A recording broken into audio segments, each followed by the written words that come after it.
और आज हम लोग पढ़ेंगे analysis of full wave rectifier. यानी फुल वेव रेक्टिफायर में दो रेक्टिफायर होते हैं, ब्रिज रेक्टिफायर और सेंटर टैप रेक्टिफायर। तो आपको मैं एक बात अच्छे से समझा रहा हूँ, मेरी बात को एकदम अच्छे से धीरे धीरे समझिएगा। मैं चाहता यदि आप क्लास में होते तो मैं पहले ब्रिज रेक्टिफायर पढ़ाता और जितनी वैल्यूज़ मैंने निकाले हैं सब निकलवाता अलग से, फिर मैं सेंटर टैप पढ़ाता और फिर से मैं उतना पढ़ाता। ठीक है? तो क्योंकि वीडियो है तो मैं आपको यहाँ एक बात बता रहा हूँ कि फुल वेव रेक्टिफायर दो तरह के होते हैं, ब्रिज रेक्टिफायर और सेंटर टैप रेक्टिफायर। तो ये 5 वैल्यू जो मैं दे रहा हूँ ये ब्रिज रेक्टिफायर में जैसे मैं निकालूंगा वैसे ही सेंटर टैप में भी होगा। तो आप कॉपी में कैसे लिखेंगे? तो सुनिए, अभी इसके पहले वाले ने 27 नंबर लेक्चर में हाफ वेव ख़त्म हो गया, जहाँ पर ख़त्म हुआ वहाँ पर बंद। अब आप हेडिंग क्या डालेंगे? Analysis of full wave rectifier, और उसमें हेडिंग डालना है ब्रिज रेक्टिफायर। क्या डालना है? ब्रिज रेक्टिफायर, और एक एक वैल्यू निकालना है। ठीक है? मैं जितनी वैल्यूज़ अभी दूंगा यहाँ पर सभी निकालना है, जहाँ ख़त्म होगा वहाँ पर स्टॉप कर देना है। करेक्ट? फिर वहाँ पर हेडिंग डालना है analysis of centre tapped rectifier. फिर से average value, RMS value, efficiency, ripple factor, ripple frequency और भी जो हैं वो बताएंगे। तो ये पांचों हम यहाँ पर क्यों लिखे? और नहीं है क्या? और है। ठीक है, एक और देखिए, 6ठा नंबर अलग लिख रहा हूँ मैं, PIV। ठीक है, 7वां नंबर लिख रहा हूँ, इसमें है TUF, टफ। PIV और टफ ये दोनों के लिए अलग अलग होता है। यानी ब्रिज रेक्टिफायर का PIV अलग होता है, सेंटर टैप का PIV अलग होता है। करेक्ट? उसी तरीके से टफ, ब्रिज का टफ अलग होता है और सेंटर टैप का भी टफ अलग होता है। तो ये दोनों को हम जब पढ़ाएंगे, यही दोनों हमको अलग अलग पढ़ाना है। तो ये 5 जो मैं बताने वाला हूँ अभी, ये ब्रिज में भी कॉपी कीजिएगा आप और सेंटर टैप में भी कॉपी कीजिएगा। तो अभी हेडिंग क्या डालना है? अभी ब्रिज हेडिंग डालना है। जब मैं पढ़ा लूँगा तो ये 5 को मैं पढ़ाऊँगा तो दोबारा मैं सेंटर टैप का वीडियो बनाऊँगा, उस समय मैं ये नहीं बताऊँगा। मैं वीडियो बना ही नहीं रहा हूँ सेंटर टैप का, मैं यहीं पर बना दूंगा। जब मैं PIV पढ़ाऊँगा तो अलग अलग लिखूँगा, PIV for centre tap, PIV for bridge rectifier, ऐसे। तो आप खाली अलग अलग कर लीजिएगा। ठीक है? मेरी बात समझ गए होंगे। अगर आप नहीं समझ पाए हैं तो मेरा फ़ोन नंबर आपके पास है, मेरे फ़ोन नंबर पे आप फ़ोन कीजिए और हमसे आप समझने की कोशिश कीजिए कि सर हमको समझ में नहीं आया एग्जैक्टली आप कैसे बोले। ठीक है? तो मैं कोशिश करूँगा समझाने का, और अगर आप समझ गए होंगे तो उसी के अकॉर्डिंग चलते हैं। तो मैं आपको समझाने की पूरी कोशिश करता हूँ। हम लोग एनालिसिस करने जा रहे हैं। किसका एनालिसिस कर रहे हैं? फुल वेव रेक्टिफायर का। तो अब आप याद कीजिए फुल वेव रेक्टिफायर कैसे पढ़े थे। देखिए, ये था FWR, जहाँ पर आप इनपुट सिग्नल देते थे और यहाँ पर आप आउटपुट सिग्नल देते हैं। इनपुट सिग्नल में इस तरह के सिग्नल्स देते हैं, ये टाइम अक्ष हुआ और ये वोल्टेज या करंट कुछ भी आप ले सकते हैं। तो यहाँ पर जो आपको आउटपुट मिलता है ये इस तरीके से मिलता है, यही आपके पास आउटपुट टाइम ये हो गया और ये वोल्टेज हो गया, इस तरीके से मिलता है। करेक्ट? अब मैं इसी का एनालिसिस करने वाला हूँ, इसका एनालिसिस। इसके लिए हमको, ठीक है, एक एक करके मैं आपको इसकी वैल्यू को अच्छे से बनाइए। ठीक है? आउटपुट यहाँ लिख दे रहे हैं, output wave form of FWR is कैसा दिखता है? देखिए, यहाँ से ऐसे, यहाँ देखिए ऐसे बनेगा, फिर ऐसे बनेगा, फिर ऐसे बनेगा, और ये टाइम अक्ष हुआ। यहाँ पर वोल्टेज ले लेंगे और ये जो आपके पास ऊपरी चोटी हुआ इसे VM नाम देते हैं। क्या नाम देते हैं? VM। ये 0 हुआ, ये पाई हुआ, ये 2 पाई हुआ, ये 3 पाई हुआ। तो ये इसी का मेरे को वेव फॉर्म बनाना है। करेक्ट? इसी का वेव फॉर्म, इसी वेव फॉर्म का एनालिसिस करना है। चलते हैं। आते हैं। सबसे पहले हम एवरेज वैल्यू कैलकुलेट करेंगे। कौन सा वैल्यू? Average value. मैं कुछ बनाने वाला नहीं, आपको मैं रास्ते तक ले जाऊंगा कुछ दूर तक और मैं छोड़ दूंगा और आंसर लिख दूंगा। सारा काम अब आपको करना है, क्योंकि एवरेज वैल्यू कैसे निकाला जाता है, एवरेज वैल्यू क्या होता है मैं बता चुका हूँ, दोबारा नहीं बताना है। इसलिए आप प्लीज़ फिर से एवरेज वैल्यू को जाके देखें। एवरेज वैल्यू निकालने का तरीका डायरेक्ट आई एवरेज बोलते हैं इसे, आई एवरेज या इसी को बोलते हैं आई डी सी। दोबारा नहीं बताने वाला कि एवरेज क्या होता है या डी सी क्या होता है। इसके लिए मैंने बताया था 1/t इंटीग्रेशन 0 से लेके t, ठीक है। यदि वोल्टेज है तो v dt, v d, यहाँ अगर मैं ओमेगा t लेता हूँ, ये ओमेगा t है तो यहाँ पर d ओमेगा t लेंगे। इस तरीके से मेरे पास आ गया। ये जो v है, यहाँ पर जो v का मान होता है v is equal to Vm sine omega t होना चाहिए। ये भी हम बताए थे। ये सारी चीज़ें वही आ रहा है जो हम पीछे हाफ वेव में पढ़े थे। सिर्फ फोटो ये था कि ये वाला गुंबद नहीं था। कोई बात नहीं, हम लोग यहाँ लिखने वाले हैं। तो यहाँ पर t, यहाँ t का मतलब होता है टाइम पीरियड। यही मेन चीज़ होता है, टाइम पीरियड। और यहीं पर बच्चे लोग गलती करते हैं कि टाइम पीरियड है किसे कहा जाता है। टाइम पीरियड का हिंदी होता है आवर्तकाल। क्या बोला मैंने? टाइम पीरियड का हिंदी क्या होता है? आवर्तकाल। इसका मतलब ये हुआ कि आवर्तकाल किसे कहते हैं? जब कोई वस्तु किसी निश्चित समय पर किसी काम को बार बार दोहराता है उसे आवर्तकाल कहते हैं। तो देखिए, तो यहाँ से यहाँ तक ये गुंबद है, फिर गुंबद आ गया, का मतलब यहाँ से यहाँ तक फिर वही काम है जो यहाँ से यहाँ तक है। यानी यहाँ से रिपीट हो रहा है, यहाँ से यहाँ गया फिर रिपीट हो रहा है। यानी जहाँ से रिपीट होना शुरू होता है उतना ही दूर को हम उसका आवर्तकाल बोलते हैं। यानी ये इसका टाइम पीरियड कहलाया। क्या कहलाया? Time period. इसे टाइम पीरियड नाम देंगे। तो 0 से लेके पाई, पाई में से 0 घटा दीजिए, कितना हो गया आवर्तकाल? पाई हो गया। सर ये नहीं ले सकते हैं, तो 2 पाई में से पाई घटा दीजिए, कितना हो जाएगा? पाई। यानी आवर्तकाल का मान कितना निकल गया? पाई। यहाँ तक तो समझ गए होंगे टाइम पीरियड मैंने कैसे निकाला। तो ये फोटो का निकाला। सर इसके पहले कौन सा फोटो था? हाफ वेव था, उसमें तो ये आवर्तकाल ये नहीं था, तो नहीं होने के कारण आवर्तकाल 0 से लेके कितना तक ले लेते थे? 2 पाई तक। आइए अब इसका इंटीग्रेशन करते हैं।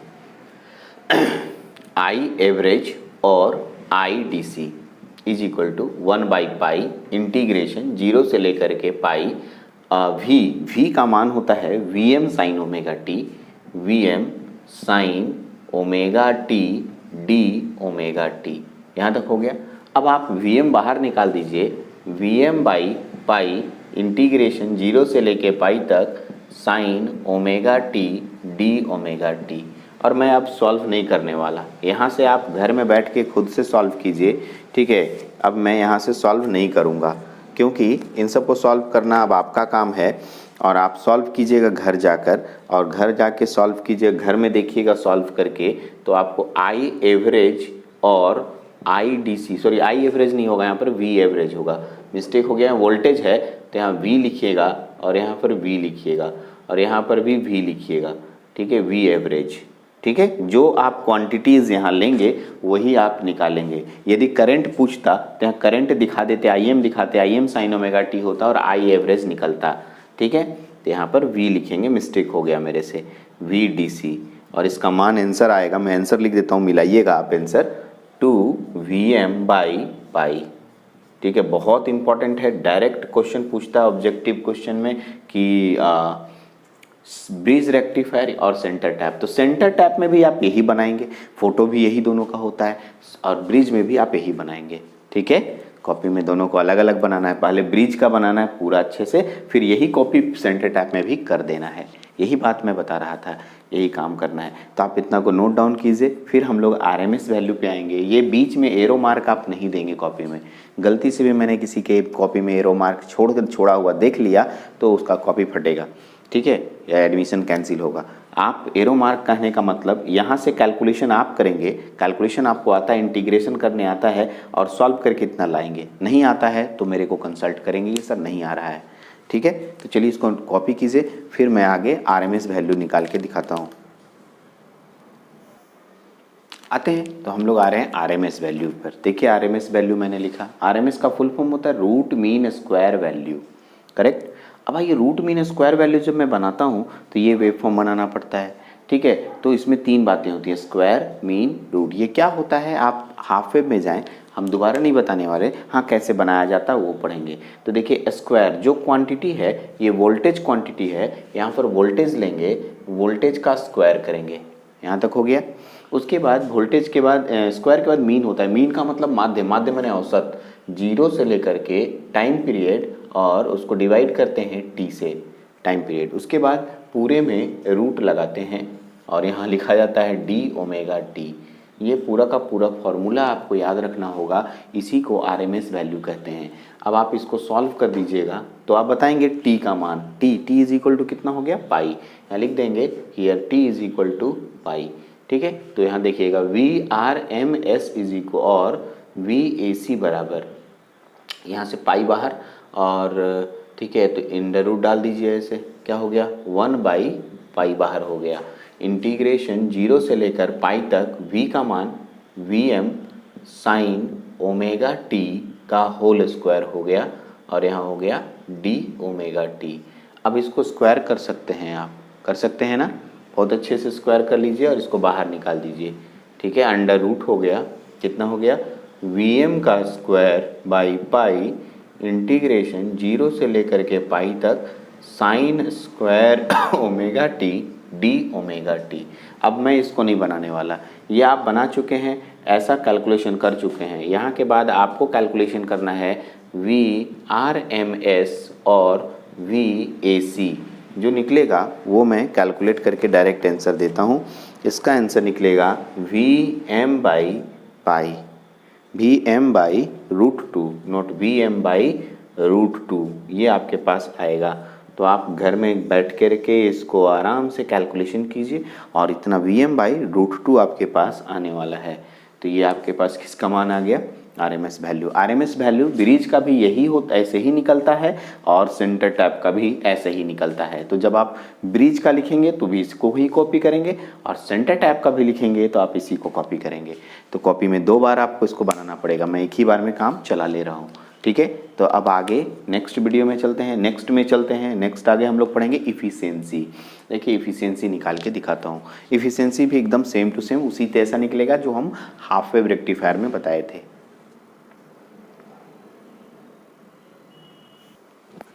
तो आते हैं, हमारा जो नया टॉपिक है उसका नाम है इफ़िशियंसी। इफ़िशियंसी मतलब काम करने की क्षमता। जैसे इसके प्रीवियस वीडियो में मैंने इफ़िशियंसी निकलवाया है हाफ वेव रेक्टिफायर का, ठीक है, हाफ वेव रेक्टिफायर का, ठीक है। तो अभी आप देख रहे हैं इफ़िशियंसी में फॉर्मूला मैं दे चुका हूँ, I² DC into RL, I² AC into RL, ठीक है। अब कुछ नहीं, इसका वैल्यू रखना है, बन जाएगा क्वेश्चन यार, इजी वे में बनना है, ठीक है। तो इफ़िशियंसी का फॉर्मूला में आप आ जाइए, I² DC, IDC याद कीजिए, अभी BDC निकाले थे तो वैसे IDC भी निकलेगा। IDC का मान कितना आएगा मैं लिख देता हूँ, 2Im/पाई, 2Im/पाई का whole square into RL divided by, यहाँ देखिए IAC का मान IRMS का वैल्यू होगा Im/√2, Im/√2 का whole square into RL, load resistance से कट जाएगा। इसको सॉल्व कीजिएगा और सॉल्व करके आप निकालिएगा तो इफ़िशियंसी का मान जो आएगा वो आएगा 0.812 और परसेंटेज इफ़िशियंसी जो निकलेगा वो 81.2%, ठीक है। यानी ऐसा कह सकते हैं कि efficiency of FWR is equal to 2 multiply efficiency of HWR। अरे समझो क्या मैंने बोला, फुल वेव रेक्टिफायर का एफिशिएंसी हाफ वेव रेक्टिफायर के एफिशिएंसी का डबल होता है। याद कीजिए उसका एफिशिएंसी कितना था 40.6%, मल्टीप्लाई 2 कीजिएगा तो अब आपके पास इसको जोड़ी गुना कीजिए, 6 दूना 12, 40 दूना से 81, यानी कि जस्ट इसका डबल होता है। हाफ वेव रेक्टिफायर का एफिशिएंसी फुल वेव रेक्टिफायर के एफिशिएंसी का आधा होता है, या ऐसे बोल सकते हैं, ठीक है, full wave rectifier efficiency double होता है हाफ वेव रेक्टिफायर की एफिशिएंसी से। ये हो गया। अब आते हैं रिपल फैक्टर, चौथा निकालने जा रहे हैं, उसका नाम क्या है रिपल फैक्टर, रिपल फैक्टर, ठीक है। क्या होता है आपको मैंने समझा रखा है। सिर्फ रिपल फैक्टर का फॉर्मूला आपको याद रखने बोला था और सबका मान रखिएगा। आपको बोला था ऊपर में रूट अंडर दीजिएगा और लिखिएगा IRMS का स्क्वायर माइनस IDC, या भी लिख सकते हैं IDC डिवाइडेड बाय IDC। अगर आप भी लेते तो वोल्टेज लेते, करंट लेते तो करंट भी लेते। यदि आपको लगता है कि यहाँ वोल्टेज लेना चाहिए तो आप यहाँ वोल्टेज भी ले सकते हैं VDC, और यहाँ पर भी होगा VDC। सबका मान रख दीजिएगा। रिपल फैक्टर में इसका मान रख देता हूँ मैं थोड़ा सा एक स्टेप में, उसके बाद आप निकालिएगा। यहाँ हो गया IM का स्क्वायर बटा में 2, ठीक है, क्योंकि IM बटा 2 होता है, IM बटा रूट 2 होता है, तो IM का स्क्वायर माइनस VDC का मान कितना हो गया 4IM का स्क्वायर बटा में पाई स्क्वायर, ठीक है, डिवाइडेड बाय VDC का मान कितना हो गया 2IM बटा में पाई। सॉल्व कीजिएगा रिपल फैक्टर का मान, ठीक है, ये रिपल फैक्टर आएगा, इसको सॉल्व कीजिएगा तो रिपल फैक्टर का मान आएगा 0.48। ठीक है, ये इम्पॉर्टेंट है, बहुत इम्पॉर्टेंट है। तो दोनों का रिपल फैक्टर इतना ही निकलता है, दोनों की इफिशियंसी इतनी होती है। तो यहाँ तक तो सब समझ गए होंगे। रिपल फैक्टर भी निकालिए। एक आता है रिपल फ्रीक्वेंसी, जो कि मैंने सबसे अंतिम में अभी बताऊँगा इसी में, लेकिन पहले PIV समझ लें, टफ समझ लें, उसके बाद मैं रिपल फ्रीक्वेंसी पे भी बात करूँगा। तो PIV क्या होता है और टफ क्या होता है ये मैं बताने वाला हूँ। तब तक आप इसको नोट डाउन कीजिए। PIV और टफ मैं अब बताने वाला हूँ। तो आते हैं, तीसरा हमारे पास है पीक इनवर्स वोल्टेज। ऐसे क्या होता है पीक इनवर्स वोल्टेज, ये आप जान चुके हैं। तो PIV बराबर VM हम लोग लेंगे, ठीक है, क्योंकि इसमें एक ही ट्रांसफार्मर होता है, और क्योंकि रिवर्स बायस उसमें एक हाफ साइकिल में रिवर्स बायस होता है और एक हाफ साइकिल फॉरवर्ड बायस में होता है, तो इसमें एक ही बार VM आता है। लेकिन peak inverse voltage centre tap rectifier का 2 VM होता है। यहीं पर समझना है क्यों होता है, वो मैंने लिखा है। क्योंकि जब सेंटर टैप रेक्टिफायर आप बनाते हैं तो आप सेंटर टैप रेक्टिफायर बनाते समय बीच में टैपिंग करते हैं। तो ये एक ट्रांसफार्मर और एक ट्रांसफार्मर है, इसके लिए VM एक बार इसमें नेगेटिव हाफ साइकिल आता है और इसमें भी एक बार नेगेटिव हाफ साइकिल आता है। दोनों के लिए अगर हम VM लेके चलें तो 2 VM इसका पीक इनवर्स वोल्टेज होगा। तो ये बहुत बार पूछा जाता है कि peak inverse voltage centre tap rectifier का peak inverse voltage bridge rectifier से डबल होता है। तो ये बात आपको याद रखना होगा, इसीलिए मैंने पीक इनवर्स वोल्टेज अलग अलग बनाया। तो अब आपको करना क्या है, ब्रिज रेक्टिफायर पढ़ने लगिएगा तो ये नोट कीजिएगा, और सेंटर टैप लिखने लगिएगा तो आप ये नोट कीजिएगा। चलिए, टफ मैंने आपको बोला था कि टफ कैलकुलेट नहीं करना है, सिर्फ डायरेक्टली ऐसे मैंने एक फार्मूला दिया था कैलकुलेट करने के लिए। अब कैलकुलेट नहीं करना है, डेरिवेशन रिक्वायर्ड नहीं है, तो मैं सिर्फ टफ की वैल्यू बता रहा हूँ आपको ऑब्जेक्टिव क्वेश्चन के लिए, ठीक है। और अगर आप लाइव क्लासेस में रहेंगे तो मैं अगर आप कोचिंग क्लासेस में होते तो मैं बहुत अच्छे से समझाता। ऐसे आप टफ आगे भी मिलेगा, ऐसा नहीं कि नहीं मिलेगा। अगले सेमेस्टर में फिर से इलेक्ट्रॉनिक्स आने वाला है, ठीक है, अप्लाइड इलेक्ट्रॉनिक्स, वहाँ भी हम आपको समझाएंगे। तो ऐसा नहीं, सिर्फ ट्रांसफार्मर नहीं पढ़े हैं इसलिए मैं इसको डेराइव नहीं करा रहा हूँ, और कोई बात नहीं है, क्योंकि इसमें कुछ ट्रांसफार्मर के सेकेंडरी वाइंडिंग का रिलेशन आता है जो कि अभी आप नहीं जानते हैं।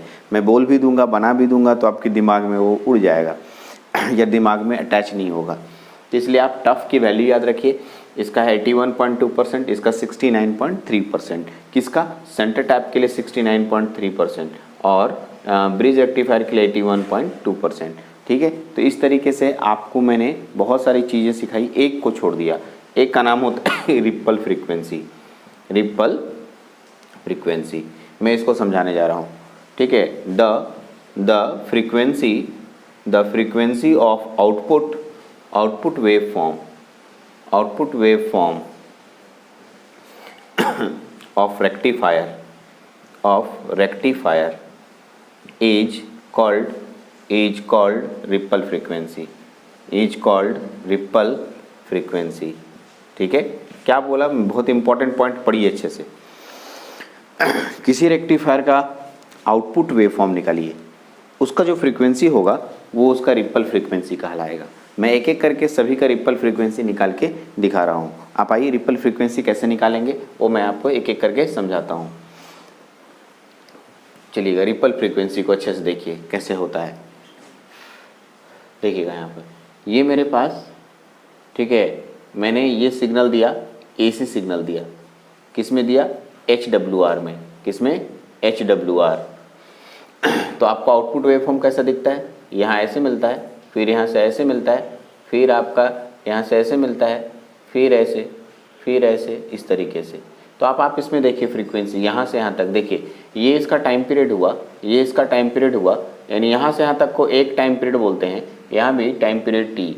इसकी जो फ्रीक्वेंसी है, इसकी फ्रीक्वेंसी अगर एफ होगी तो इसकी भी फ्रीक्वेंसी एफ होगी, क्योंकि दोनों का टाइम पीरियड का डिस्टेंस बराबर है, दो गुंबद है इसमें भी फ्रीक्वेंसी बराबर एफ होगा। यानी ये जो रिपल इसमें कंटेंट है, रिपल फ्रीक्वेंसी बराबर एफ, यानी लिख सकते हैं ripple frequency of H W R बराबर एफ, जहाँ एफ मेरा इनपुट फ्रीक्वेंसी है, जहाँ पर एफ को हम लोग वेयर लिख सकते हैं, वेयर एफ बराबर इनपुट फ्रीक्वेंसी। क्या लिखेंगे, इनपुट फ्रीक्वेंसी कहलाएगा। इनपुट में जो फ्रीक्वेंसी देंगे रिपल फ्रीक्वेंसी भी उतना ही प्राप्त होगा, क्योंकि इसका जो टाइम पीरियड है वही टाइम पीरियड इसका भी होता है। ठीक, आइए तब तक इसको नोट कीजिए, मैं मिटा रहा हूँ, ठीक है, नोट डाउन कर लीजिए। अब आते हैं हम लोग दूसरे टर्म पे, यानी किसका फ्रीक्वेंसी निकालने जा रहे हैं। अब हम लोग रिपल फ्रीक्वेंसी निकालने जा रहे हैं ब्रिज रेक्टिफायर और centre tap rectifier. Bridge rectifier और सेंटर टैप रेक्टिफायर का मैं निकालने जा रहा हूँ, ठीक है, bridge rectifier, centre tap rectifier.